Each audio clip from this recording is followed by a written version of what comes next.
Couldn't wait.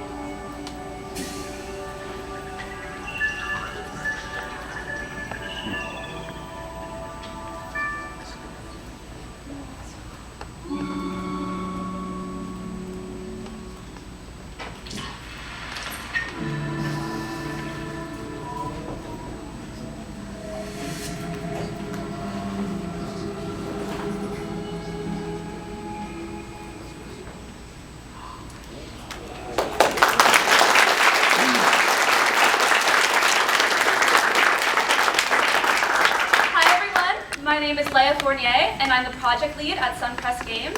Up here with me is my wonderful DD, Wade Howard. And as you can see on screen, we have our wonderful team. So they've been working really, really hard, and I'm so, so proud of them. So if we could all please give them a big round of applause for all of their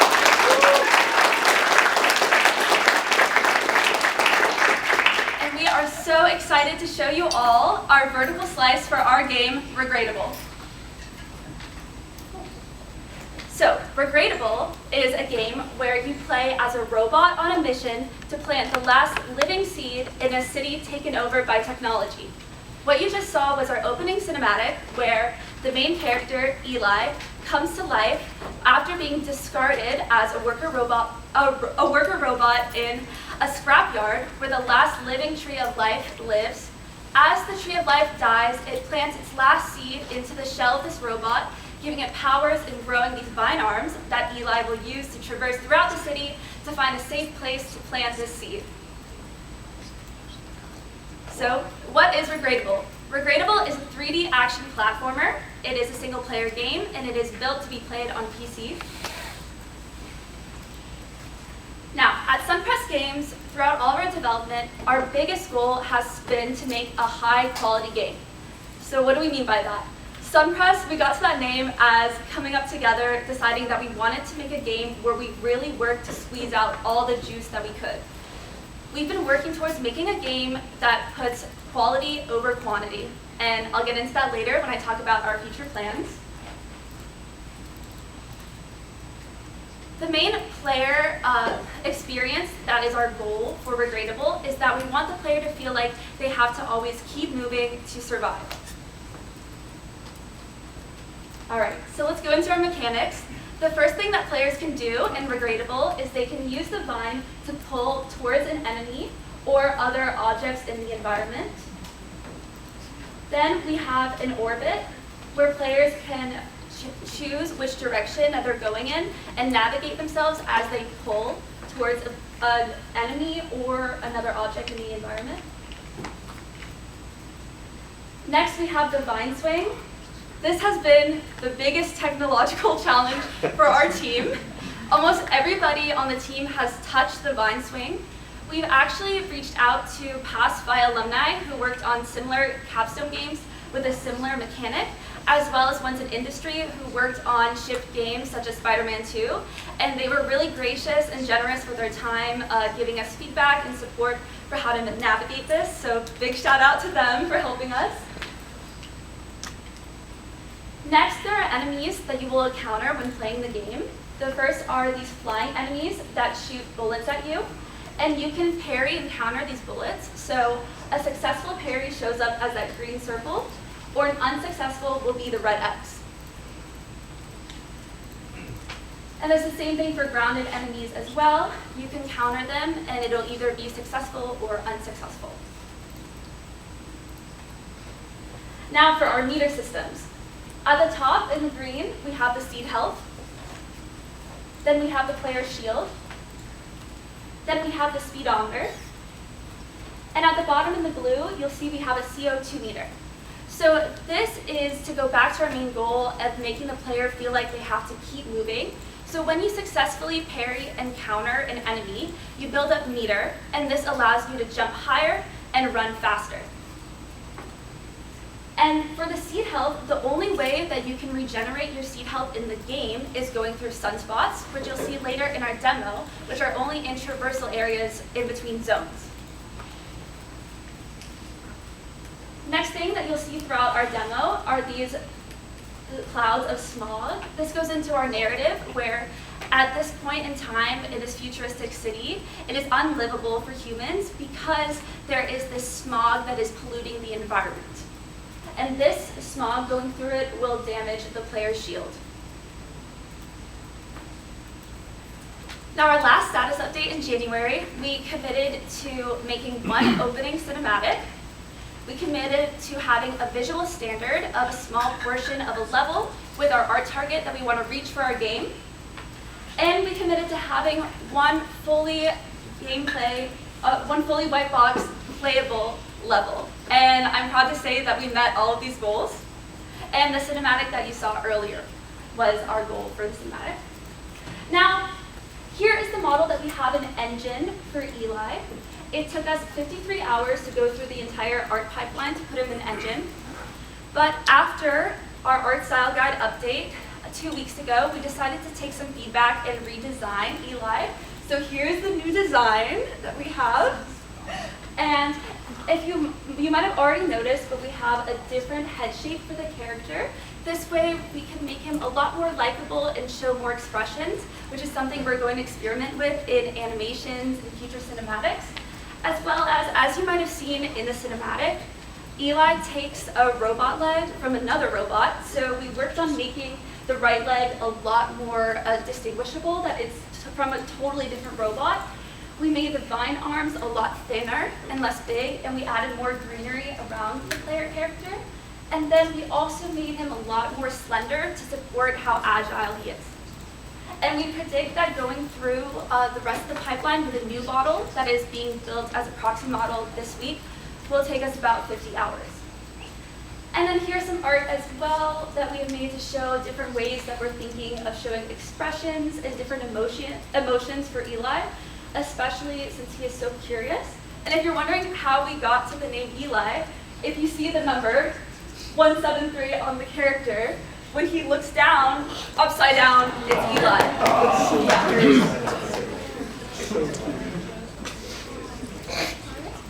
And then for our environment assets, we've been working on a modular kit. And with the set dressing, we have made a total of 39 assets in 36 hours.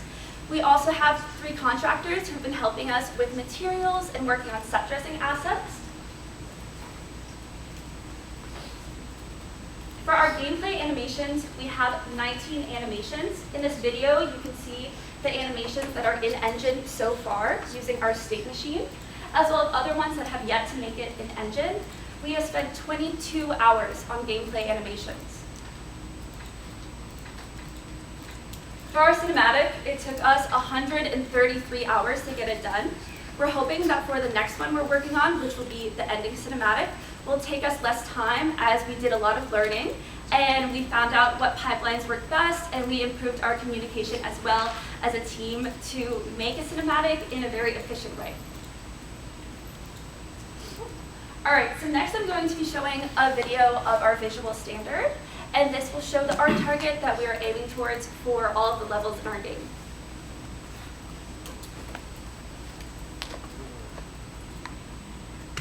So here we will be showing the zone of Liberty Street.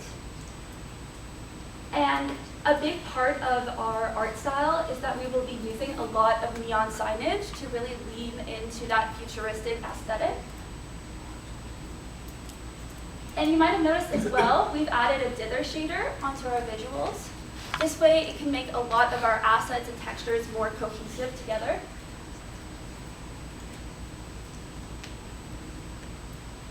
And there are small set dressing pieces that you can't see when you're not as up close, but we have like things that seem from far away would be in a human world, but actually make sense to robots. Like what looks like the dispensers for soda fountains actually are for gasoline. So it makes sense for our world. So then we made 3 zones, all coming together for the gameplay we'll show you later. And putting these 3 zones of levels together took 96 hours, totaling to about 10 minutes of gameplay. So because we can't show you all the 10 minutes in the demo, that would be a lot of time, to show off the hard work of our wonderful level designers, we're going to show you a quick video that shows off all of their work for their levels.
So we have been doing 1-week sprints so far, and now moving forward, we have moved on to doing 2-week sprints. But at the end of each sprint, we've been doing play testing with people from outside the team. And I wanted to highlight some of the feedback we've received and how we've taken action on it. So the first thing is that we were originally using a physics-based vine, and it kept breaking very often, especially when players would run into walls or run into enemies. So we decided to fix this by pivoting to a fixed movement vine that allowed for a lot more flexibility for the player. The next thing, players told us that they really wanted to reposition themselves when grappling on the vine.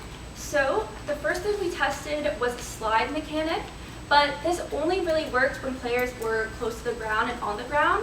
And we noticed that our players were up in the air more often, so this is where the orbit came in. And then we also realized that we were not hitting our intended tone. Our tone that we've been trying to hit with this game is chaotic and desperate. And players were telling us they felt very free and light. And so we were hoping to get closer to our intended tone by making the mechanics speed up and make the game a lot faster, while also adding a lot more enemies to contribute to this tone. So what have we done so far? We've made 3 zones, 19 gameplay animations, 1 cinematic, 1 character model, 2 enemies, and 39 environment assets. Now, our original plan before this week was to set dress the level that we have so far, all 3 zones, and then to do the same amount of gameplay 3 more times, which would result in 12 zones. We also had the goal to make 2 full cinematics. But after running the numbers, it was overscoped. We could not do this. So we have come up with a new plan. So now to explain some of these numbers, what I mean by scope capacity, when we're looking at capacity, for the time that the team has left until the end of the semester, which is when we hope to be content complete, they have 1,735 hours. Now how did I get to that number? As we all know, for Capstone, everybody owes their team 15 hours a week. But my team spends 2 hours a week in meetings, so that brings them down to 13 hours of work. I calculated this number by leaving a buffer of 20%, so only calculating from those 13 hours, 80% of that. Because as we all know in game dev, things go wrong, tasks get pushed over, and also since everybody's juggling finals and assignments and things outside of school, that'll give us some leg room with that 80%. Now, this was the original scope capacity of our old plan. We had a scope of 1,970 hours when we only had the capacity of 1,735 hours. Therefore, we were overscoped by 14%. And then if you look at it, because, okay, 14% over, but what does that mean by team, right? Some teams might be under scope, and some might be over. So I've broken it down by level designers. They were really over scope at 174%, because 4 levels total is a lot of work. And then 3D artists were also over scope with all the set dressing and environmental assets they would have to make to support the extra 9 zones that we would make. Same thing for animations with the cinematics and including the new gameplay animations. And then for our sound department would also be overscoped because we only have one person for that, and he's lovely and he works very hard, but Caden is only one person. And so for our new plan, this is our new plan for what we plan to deliver for our game. We will have 6 zones total, 2 cinematics, 70 gameplay animations. We will have the new Eli model plus 2 NPCs, as well as 91 environment assets and 4 enemies.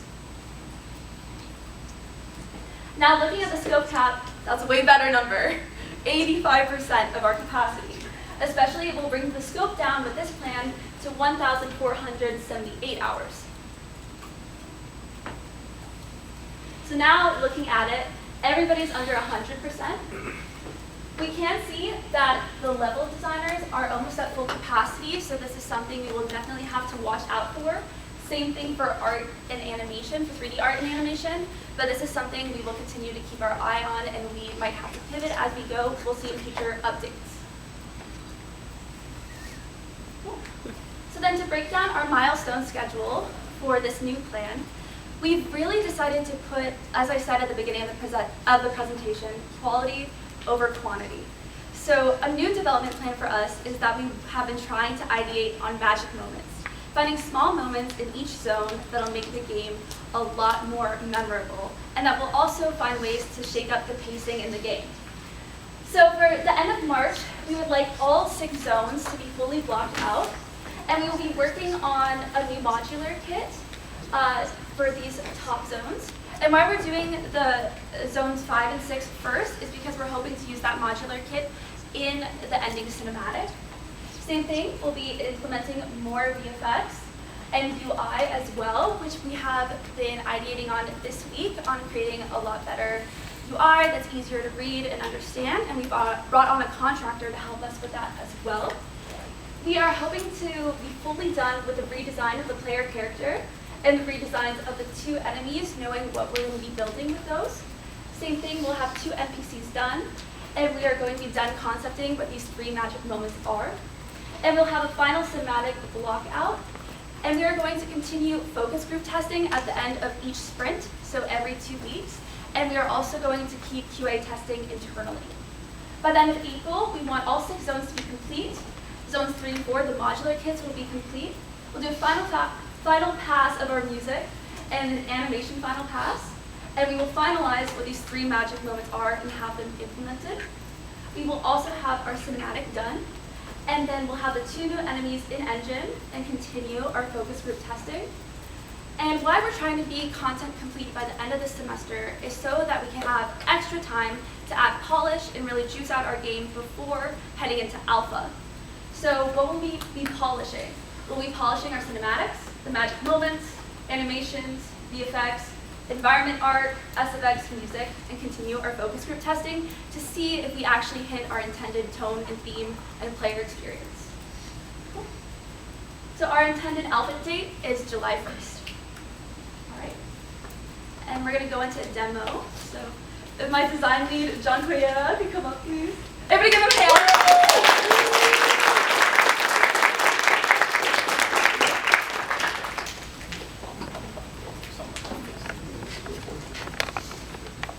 We also have sound effects and music implemented in this demo as well, which were done by Caden, as I mentioned earlier, so shout out to Caden.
And that's Regradable. Thank you so much.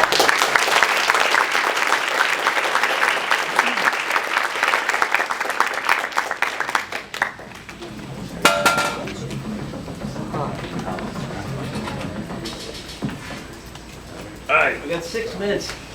Give me 2, Nitin. Sure. Great job on this. Is looking really good. I have a question about the UI. What's the role of CO2? Like, if the bar fills up, you die, or? No, it's to when you successfully parry and counter the enemies, then you gain CO2, so that it'll let you jump higher, or it'll run faster as well. Okay, and then why? Yeah. How is CO2 helping? Yeah, because it actually influences the progression. So on the Liberty Street section, when you first walk in, you need it in order to actually be able to progress. Otherwise, you don't get enough height or speed to be able to get from one enemy to the next. So if I'm not fighting any enemy and I just keep going, at one point I won't be able to go further. Correct. Okay. I think might be a good idea to tell it to someone like me, if I'm oh, I'm not getting anything and I'm not told, I'll just go to a point where I'm okay, I can't do this, I don't know why. So if at the start, if it's somewhere just very evidently told, would be great. Kind of help. I think for shield, I thought initially the other way around. I think you can change the color for that. Red just looks like it's something that is not useful. So Brawl shield is saving you. So something like yellow or something that you can use, that will kind of help. I really like the new concept for the character, especially the way you did the ears. I think that was really cool. So that was really neat. I definitely like the new concept more than what you have right now. So great job on that.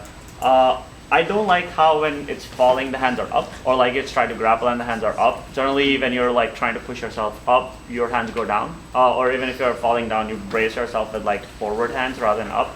So I would look into that. Be careful with your material values as your environment is dark, so your material values will have to sort of counter it. And then at the same time, you have very saturated neon lights and you have very saturated fog. So I would try to balance that out. You don't generally want very saturated fog. You want it to be a neutral color. Is that all? That's pretty much it. Good stuff. Cool. Rich. Why was the cinematic? Why didn't it have a Moria pattern over it? We just wanted to keep it consistent with our gameplay. Because it didn't look. It looked like somebody stuck a Moria pattern over the cinematic, which I was like, "This is a mistake." So just look into that. Was that supposed to stop and then your title come up? Is that what you're going to plan to do? Not for the game, that was more for the presentation. Okay, if you do it for the game, I think you should keep the character moving and dissolve to the title. Do it as a moving cut. Also, I think you miss an opportunity. I love this new character. I think you should end the cinematic with a close-up of the character's face. And then go into the title. Because showing the back of the character all the time, is you're never getting emotion. I love that you're coming up with emotion on the character. The word I thought you should use to describe the game is frantic, which is how it plays to me. I really think you could use some pause parts in it to change the rhythm up. And the one thing I kept thinking about is, this is supposed to be sort of a robot world, but you're missing the opportunity to make jokes. I want a robot strip club called Hot Bot. Or, I want Easter eggs in it, so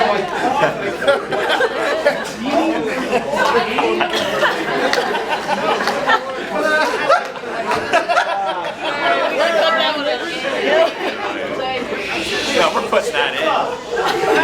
You had restaurant and mark eye. I want some crypto scam. I want stuff that robots care about in the signage. So just think about that, because you really have an opportunity. We're out of time. What is a robot strip club? It's hot bots. We're moving on to Cheryl now. What? We're moving on to Cheryl now. No, I had one more bit. No, you don't.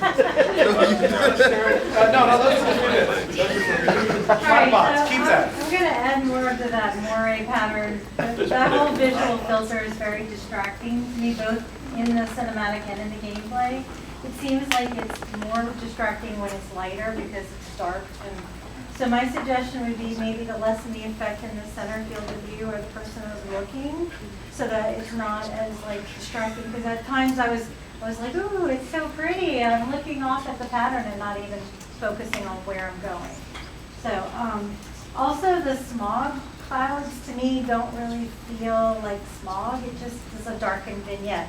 And that works when you're first person, but as a third person, I'm just having trouble seeing. It's just getting darker. So I don't know if there's any way that can be fixed, but the other thing is I really like your scope breakdown and the capacity of your team. I do feel, however, it's very unbalanced to the level designers and the artists.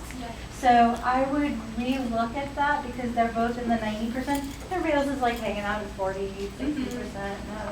You know, they're having fun while everybody else is like frantically trying to get this done. Yeah. So you really do need to look at that again and pull that back and make it a little bit more balanced. Cool. All right, we are done. Thank you.